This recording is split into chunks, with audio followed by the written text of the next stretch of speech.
शिवतीर्थमधल्या सभेतून राज ठाकरेंनी चांगलाच घणाघात केल्याचं पाहायला मिळतंय। पुढच्या बातमीकडे वळूया।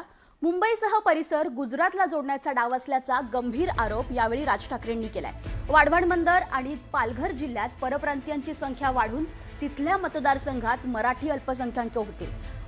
मतदारसंघ जिंकून लोकसंख्येच्या बळावर तो भाग गुजरातला जोडण्याचं प्लॅनिंग असा दावा राज ठाकरेंनी केलाय। बुलेट ट्रेनच्या शेवटच्या स्टेशनला मोठं शहर वसवलं जातंय, ते आहे कुणासाठी असा सवालही राज ठाकरेंनी विचारलाय।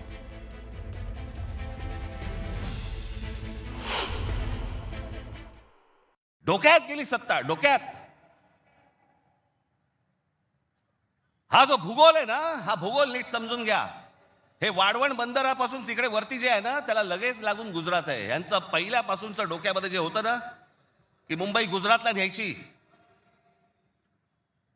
मग मुंबई गुजरातला न्यायची असेल तर काय करायला लागेल? पालघर जिल्हा ताब्यात घ्यायला लागेल, ठाणे जिल्ह्याचा भाग ताब्यात घ्यायला लागेल, या MMR रिजनचा भाग ताब्यात घ्यायला लागेल, तर मुंबईपर्यंत पोहोचता येईल। माणसं पहिली बदा तिकडे टाका, त्यांचे मतदारसंघ फोडा, मराठी माणसांना फोडा, हे मतदारसंघ ताब्यात घ्या आणि त्याच्यानंतर सांगा, अरे खासदार तर आमचाच, आमदार तर आमचाच, नगरसेवक पण आमचाच, महानगरपालिका ही आमच्या हातात।